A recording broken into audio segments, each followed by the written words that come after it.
Make a video here about what I feel is one of the most important and maybe also misunderstood or maybe never talked about concepts in dentistry, which is basically the ability of us to make money in private practice. So I wanted to talk about some metrics and some financial concerns that we're all up against. And this is really not something that I came up with. It's more of what I've observed. And unfortunately, some dentists don't end up understanding this concept, and then they get frustrated with dentistry because they're just simply not able to make any money. So I came up with this concept of making friends and solving problems quite a while back, but the more I talked about it, the more it made sense to myself, and it's just been something that is stuck, and it's really something that has become more and more important in judging of myself and also judging other dentists and their ability to stay in private practice, to become successful, and to really make the money that they had always hoped that they could make so that they can pay for their student loans and whatnot. So, making friends and solving problems. It really is a formula that is very, very profound. And when I say it's a formula, it really is because there's two parts of it. There's the making friends portion of the formula, and then there's also solving problems. And the addition of those two factors equals practice success. So when I say making friends, what am I talking about? We all know those people, and I don't think that anyone is perfect. Some people have a little bit better characteristics on listed here. Some of them are strong in one and weaker in the other. But we all know those dentists or people in general who have a super magnetic personality, where people really like to be around them. Why? They have interesting lives. They really talk to people at their level. They understand people. They make people laugh, and they're just that magnetic personality. I think another portion of making friends is someone who is super friendly, goes out of their way to help people, that really tries to connect. And maybe they're not that super, over the top magnetic personality, but you can instantly see that they're making connections with people, and they're really trying as hard as possible to do what they can to make an emotional connection with people. Another portion of making friends is availability. If you have a friend that super magnetic personality, you give them a call, but they're never available, again, they're not going to be that longer term friend. And in the dental world, that's why we really try to expand our hours so that we can be available to our patients at all times. So, think about each one of these characteristics as deeply as possible, and you'll understand that they have quite a profound meaning. Obviously someone who is kind, who is empathetic, we're pushing people through procedures that are not always the funnest in the world. And so if we can understand and be empathetic, especially during the procedures, that really emotionally helps people as far as them liking us and them wanting to come back. Follow up is also super important. If we're the nicest person and then we do a harder extraction and we never follow up with the person versus us following up to see how they're doing the night of or even a month later, that really goes a long way in showing people how much we really care for them. Okay. The other thing too, I would say, is getting along with staff. Our making friends is not only with our patients, but with everyone around us. Are we someone who is super hard to get along with? Are we someone who people don't like to be around? So making friends with our staff, really the patients will pick that up and be like, oh, is this someone who I can trust? If the staff likes this particular doctor, then it's probably basically my gatekeeper to understanding, is this doctor someone who I can trust? So all of those particular characteristics are really part of this making friends. Now we know that there's some people that are not this way, and unfortunately, no matter how good they are at solving problems, or in our case, having great clinical outcomes, they just they'll never create enough friends to be able to solve their problems. So they're always struggling to find work. Even though they're really good at it, they're so abrasive that people just don't want to come back, okay? So then we have this solving problems portion of the equation. And that is really creating positive clinical outcomes, okay? Making sure that our dentistry is as good as it possibly can be. I think as you mature in your clinical experience, you understand what a harsh environment we work in, the oral cavity, and to have long-term positive clinical outcomes is very, very hard. And even the most excellent dentistry that we do, it sometimes just doesn't last. And so to have positive clinical outcomes, we just need to work on our clinical dentistry as much as possible to make it so that it solves people's problems, gets them out of pain, allows them to function, to eat without things essentially falling apart. Part of solving problems is not hurting people. If we're hurting people to get that particular tooth out or to do that root canal, no matter how nice we are, they still won't come back because we're really needing to do our procedures in as little pain as possible, okay? Not making problems. Again, I think that some dentists their clinical dentistry is so poor that they actually make problems for the patients. If you watch our lessons learned portion of our training module, you'll see that there's a lot of issues that really we weren't helping people. We might have been either, doing something that wasn't going to last or that actually made it worse. Again, no matter how nice you are to people, if they find out that your clinical dentistry, let's say that a filling keeps on coming out, you are not going to be able to keep that patient no matter how nice you are. So I think the other thing too is not hunting for things that don't bother patients. Through my interviews with patients, I always ask them, especially when they mention that they were at another practice, so what can we do that the other dentist did not do? And this comes up very, very frequently. Oh, so this other dentist wanted to do a ton of things, and none of these things are hurting me, so why do I want to do that? I think that is really a major point, is that you need to be on the same page with patients and allow them to dictate what their chief complaints are to you, okay? And really to come up with treatment plans together with the patient as far as what you both want to do. If that's leaving a tooth in their head that has infection, as long as they understand that you do not love it and you want it out as soon as possible, but if there's a small amount of infection, you don't know if it was bigger in the past and if it's shrinking, or if a tooth is slightly mobile and it's not in the perfect shape, but maybe we can get some more years out of it. Those are the types of things that get patients to understand that, yes, we're not going to go in there and just tear everything out of your mouth. We're going to work with you and write out things that you want to write out within a certain limit.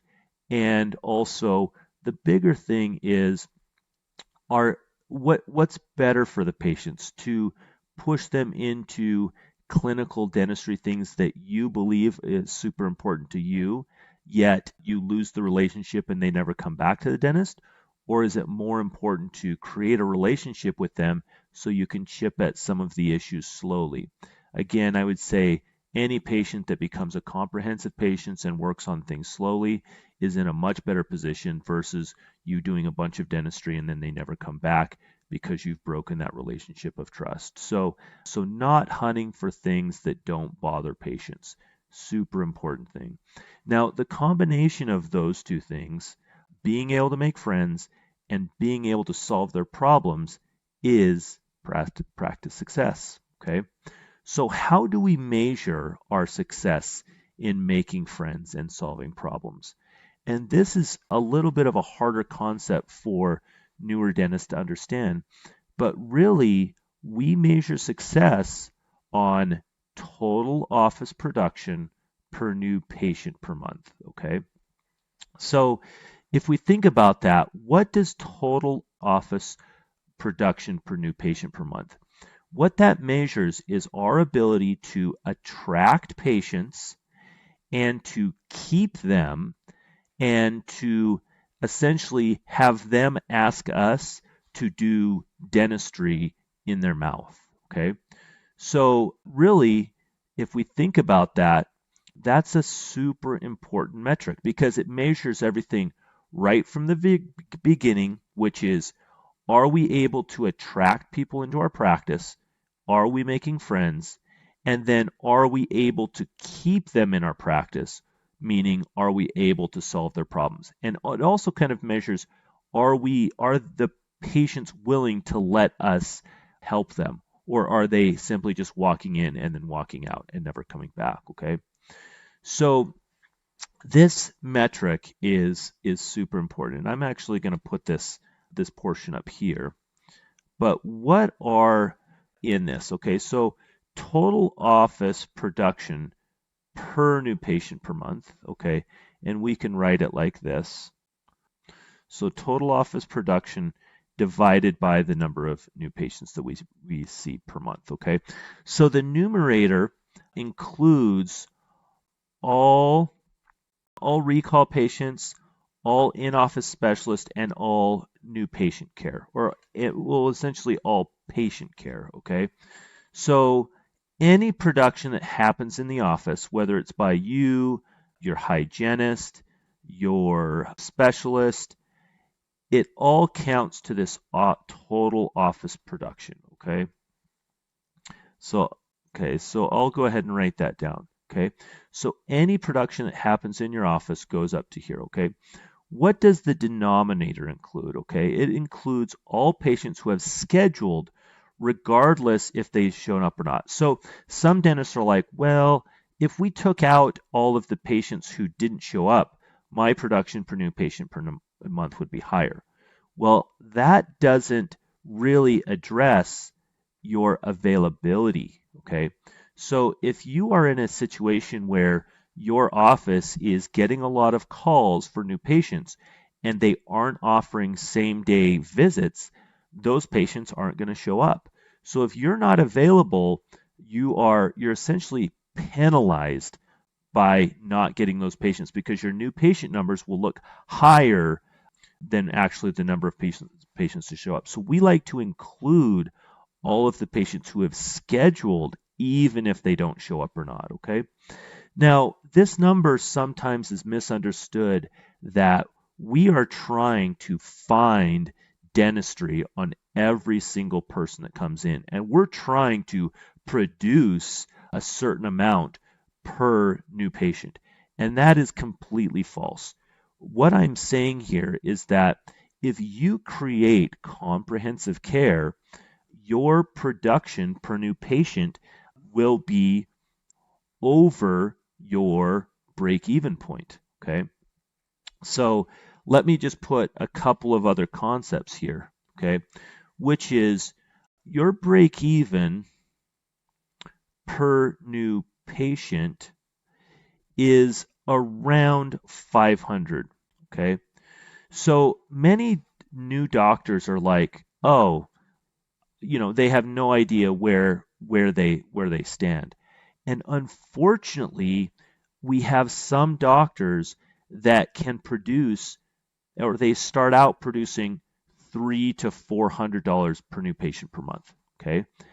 If you think about that, you're never going to make money. In fact, it's a losing proposition for either you or your owner doctor to stay in private practice because you're essentially either burning through new patients or you're simply not able to make enough money to survive. You unfortunately have a problem in making friends and solving problems, okay? We have a goal of $1,000 per new patient per month, okay? In an instance where you are able to gain 50 new patients, okay, and you're able to produce $1,000 per new patient, you will have revenue of $50,000 per month, okay? And if we take our break even of $25,000 per month, you will be able to have an income of around $25,000 per month, okay?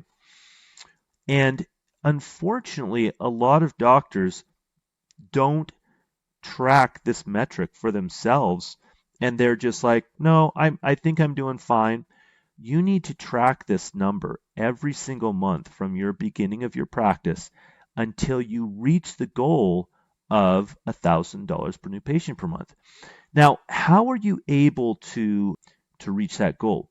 I'm going to explain down here below, but it's not over treatment planning. It's not going out and looking for things that you are making up, okay?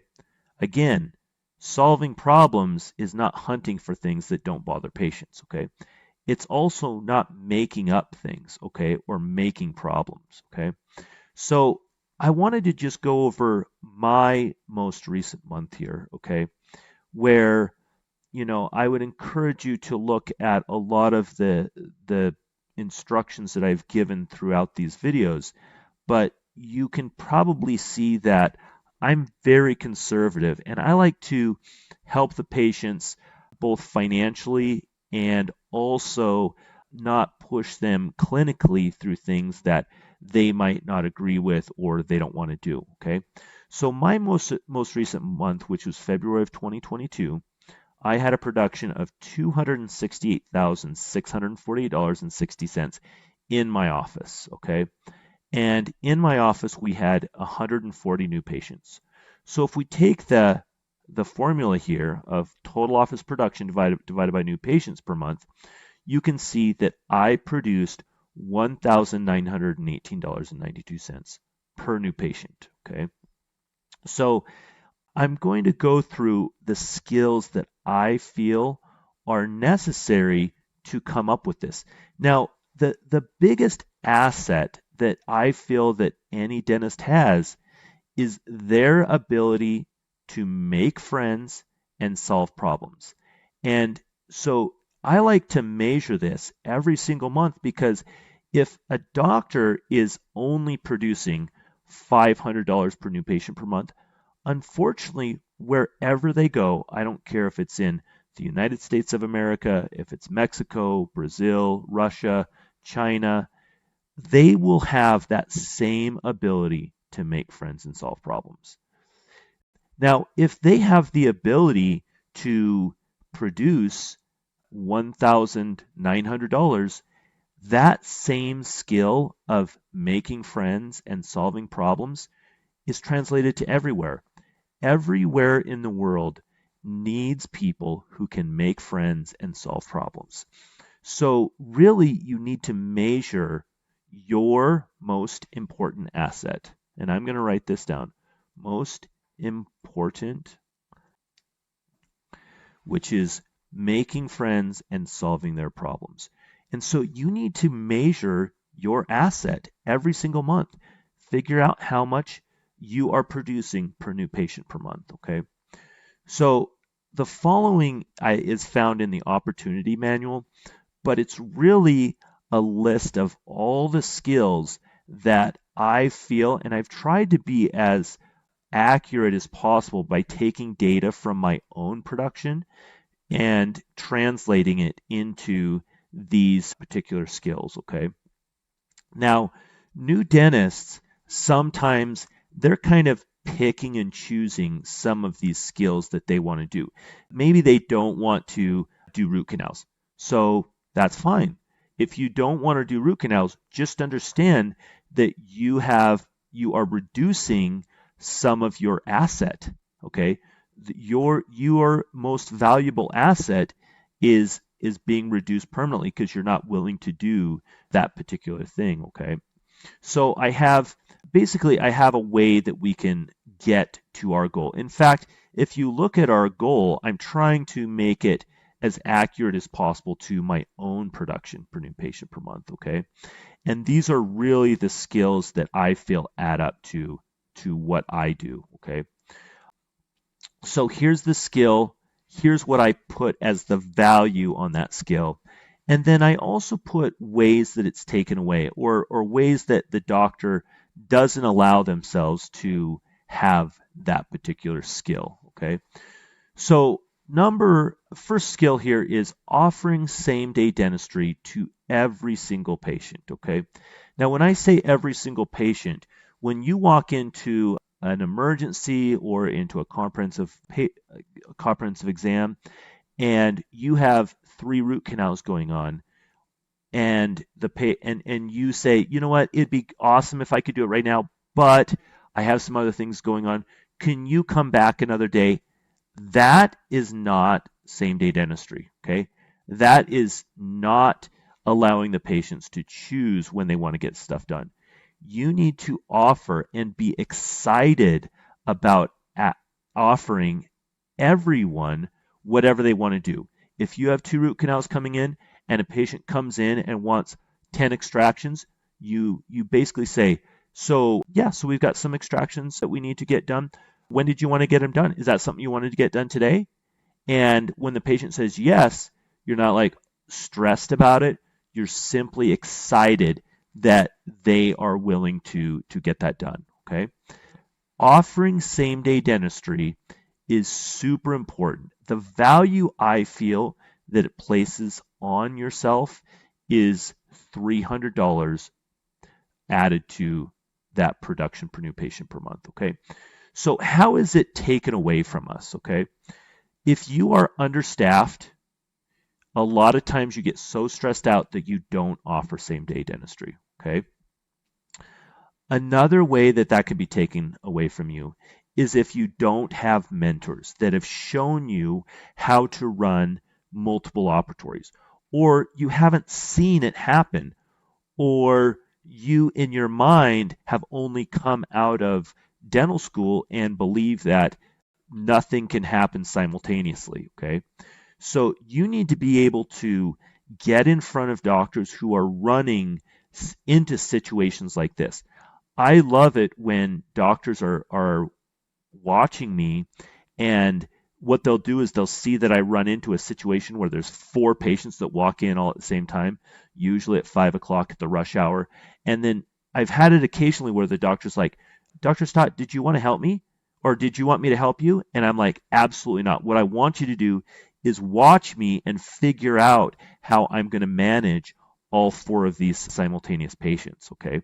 That's the bigger skill. Now, the thing that really I think that doctors don't look for is the very small details. How am I wrapping up conversations? How am I doing every single hand motion so that it's absolutely perfect, so I'm not wasting any clinical efficiency? How am I being organized in the way that I do things so that everyone knows what they're doing? So the assistants, I don't have to go in and talk to the assistants on what they should do.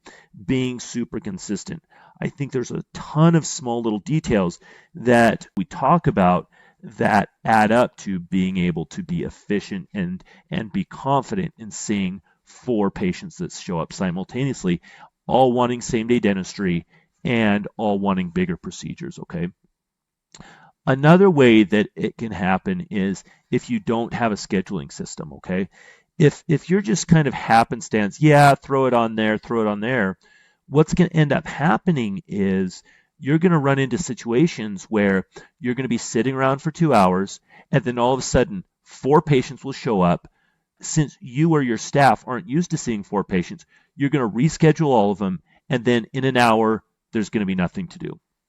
So you need to be super on top of and very particular with your staff about being on top of the scheduling system and adhering to it religiously.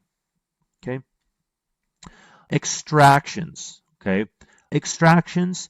A lot of new dentists get out and are like, I love surgery. I love surgical extractions.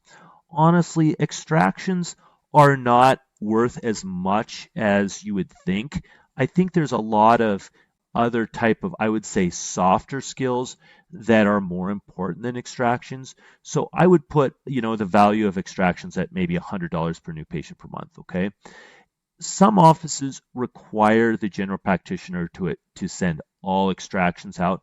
Maybe they ran into a problem at some point and they just got scared, or maybe it's an office policy that we need to get everything to the specialist. I think that puts you at a disadvantage because you're not able to get patients out of pain. So being able to do extractions is super important, okay? Value of $100 per new patient per month, okay? Same thing with surgical extractions, okay?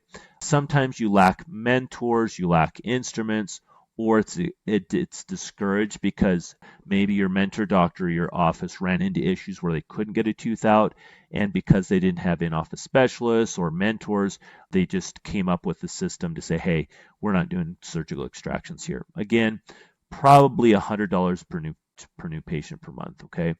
So, you could probably, run an office that doesn't do either of those.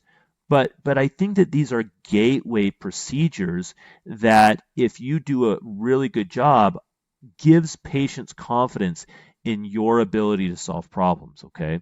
If you're not able to do extractions or surgical extractions, your ability to gain the confidence of your patients is severely hindered. I would add the same thing with root canals. These 3 here, if you're not able to do extractions, surgical extractions, and root canals, you're going to lose a lot of confidence from your patients. And so they are just not going to feel like you are someone that has a lot of experience, okay? So those 3 each are $100 per new patient per month. Some practices even discourage you from doing root canals.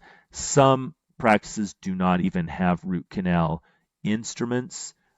So that's super important that you have the instruments and are able to confidently do root canals, including molars. I think that most patients who are coming into the doctor for the first time have pain and are looking to get out of pain. If you can do root canals, that's a huge gateway into them referring their friends, okay?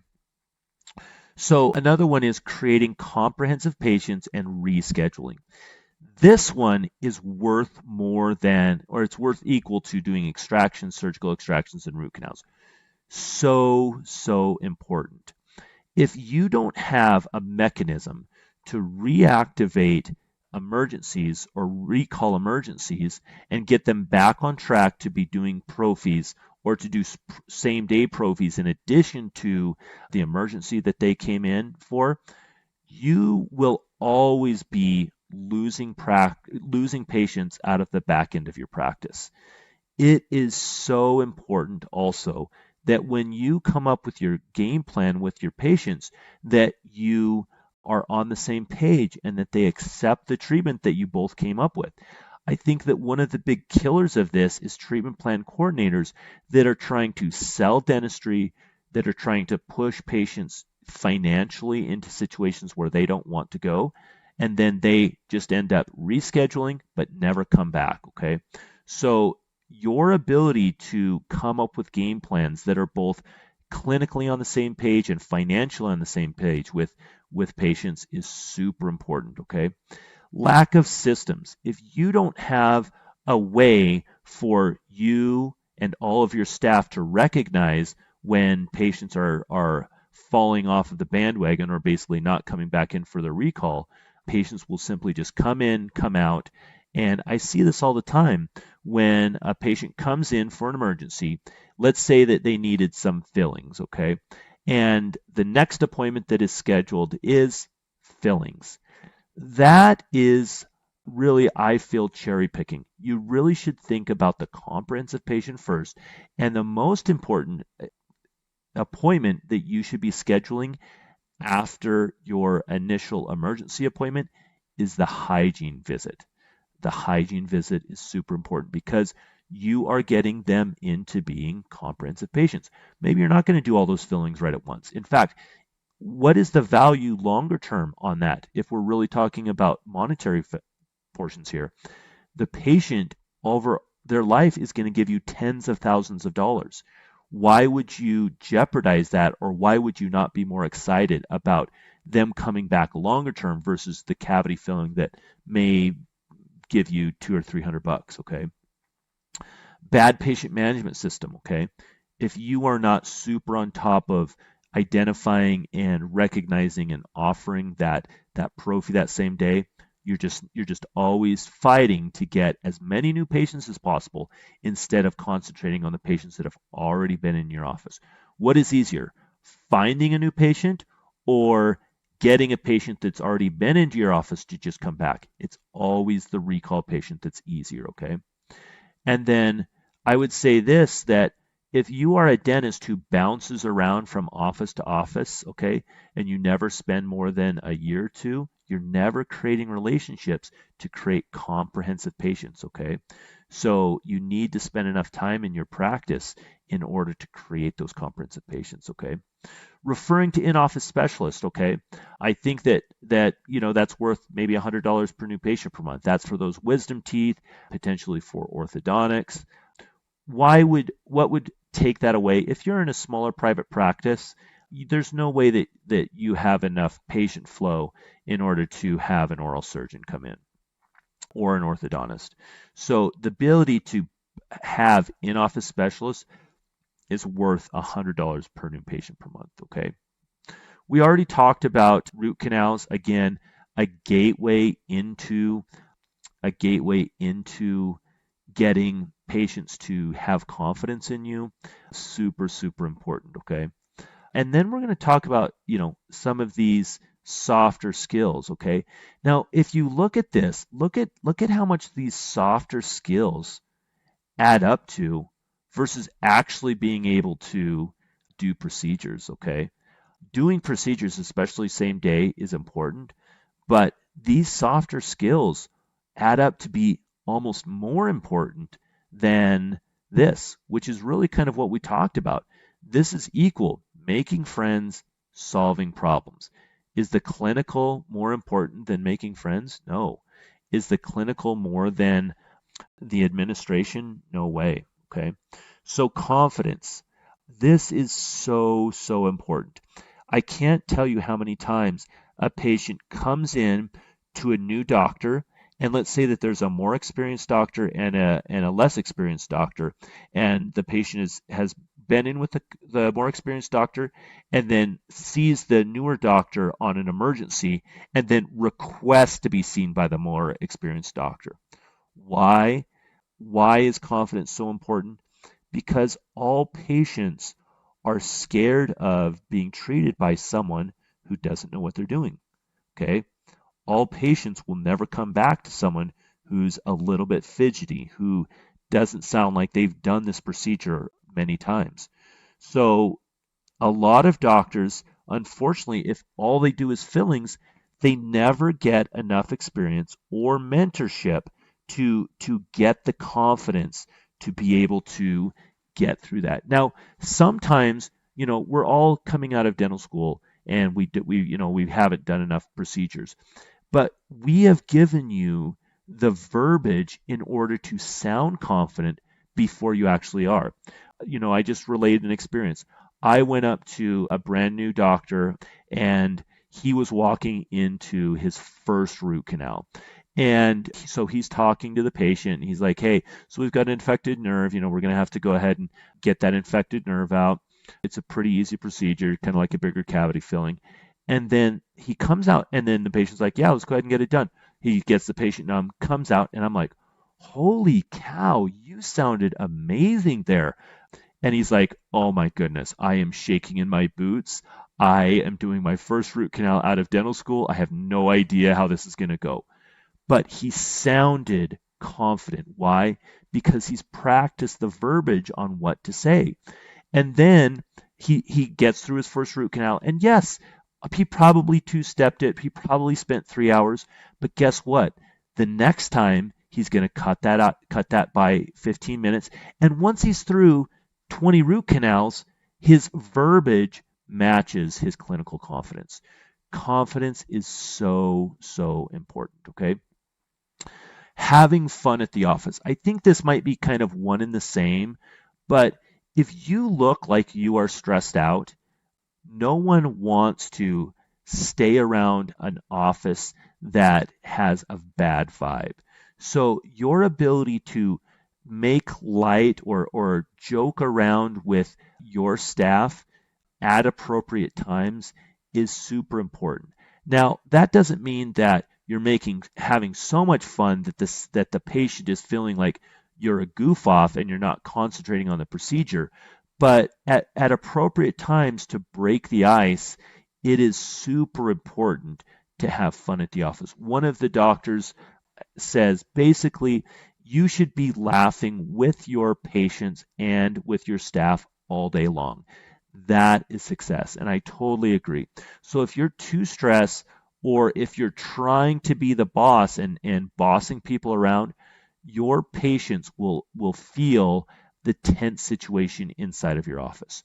And if you don't create relationships with your staff, if you aren't there to help them when they need it, or to be a mentor to them, or to have a positive attitude, you will not be able to get the confidence of your assistants and your staff. How much dialogue happens between our patients and our staff? So much. And if they say behind the scenes, hey, is this doctor really that good? Trust me, even if they say the words but don't have that relationship with you, the patient will pick that up and will essentially not want to get procedures done, okay? Being extremely organized. I can't emphasize how much this means. There are so many doctors out there that have no system, that do one-offs on everything, that sometimes do it this way, sometimes do it the other way. Sometimes they expect their staff to do it one way, sometimes they expect their staff to do it the other way, and it becomes unmanageable. And what happens is that staff doesn't want to stick around, especially females want to be in an organized system, in an organized office. And because our staffs are usually made up of a majority of females, if you aren't extremely organized, they're going to pick up on that and they're just going to bail. And then the patients are going to pick that up, that the office doesn't look good. No one is really knowing what their functions are. The other thing too is if you aren't organized, you're going to find out very, very quickly that you will never be able to run at a speed that allows you to be profitable. Okay. So, you could be doing the greatest root canals in the world, but if you can only do one in the morning and one in the afternoon, you're just never going to be able to make enough money to survive. And this is one of the biggest ones that I think that doctors need to work on straight out of dental school, is becoming super organized. What takes that away? Doctors who want to only do the minimum. Okay. Yeah, assistant, yeah, go ahead and do it that way this time. Or, you know what, I don't want to do that. I know the assistant can do it. Although it's my function, let's just have the assistant do it because I'm kind of busy. The doctor also thinks, yeah, that filling, it's fine. I know it has an open margin, or that crown doesn't really matter. If your attitude is that, you are going to have a very, very hard time making it in private practice, okay? If you like to do one-offs, if you're making your assistants do it one way one time, the other way the other time, or there's really no systematic way of doing everything. And if you can't explain the why behind everything that you're doing, it really just becomes a bunch of one-offs, and the staff gets super upset. The patients don't know what are going on, and so this will really, really kill your practice, okay? Final thing here is being on top of your accounts receivable. If you do not essentially live in your electronic repository and check their benefits and just basically be on top of your front office staff on making sure that benefits are correct and that payments are being paid, you are not going to be able to collect what you need to, okay? You could produce as much as you want, but always the easiest money to make is the money that you've always already produced, or to not start procedures that you're not going to get paid for. Again, imagine that scenario where 4 patients show up at once and 3 of them are willing to pay and 1 of them isn't willing to pay. What would happen if you sacrifice the time on those 3 patients to go help that 4th patient that's not willing to pay? Again, it's a super important concept to understand that everyone deserves our equal respect, but not everyone deserves our equal time. Patients that are paying deserve more of our time than patients that are not paying, okay? So you need to be super on top of that, okay? I think that treatment plan coordinators can kill some of that because they're selling dentistry. Office managers sometimes kill that because, if they just create another layer of bureaucracy. And if we don't have systems, a lot of times what happens is we want to bring in these other type of people to take this off of our plate. But in reality, the real problem is we just are not following through with systems that help us to collect, and we're not doing our portion to collect, okay? So again, all of those skills, if you add all of those up, add up to what I feel is a very robust asset, which is $1,900 per new patient per month, which is what I feel here. Now, obviously, a new dentist probably isn't perfect in all of these. Maybe, we're offering same-day dentistry half the time, so maybe that this is worth $150. Not doing, maybe they're doing extractions some of the time, so it's $75. They're not good at surgical extractions yet. They haven't figured out how important the administration portion of it and reactivating patients, and they don't have a system together. They don't really expect their assistants to reschedule the recalls before they come in for their cleaning. So, maybe this is worth $0. They haven't created enough office flow to refer to in-office specialists. They're not good at root canals yet.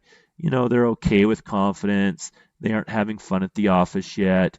They're not super extremely organized. And so this all adds up to, $500 per new patient per month, which honestly, coming out of dental school, you're probably doing better than if you were in dental school. I bet you your dental school skills were probably around $200 to $300 per new patient per month. Guess what? That's okay for dental school. In private practice, it just doesn't work.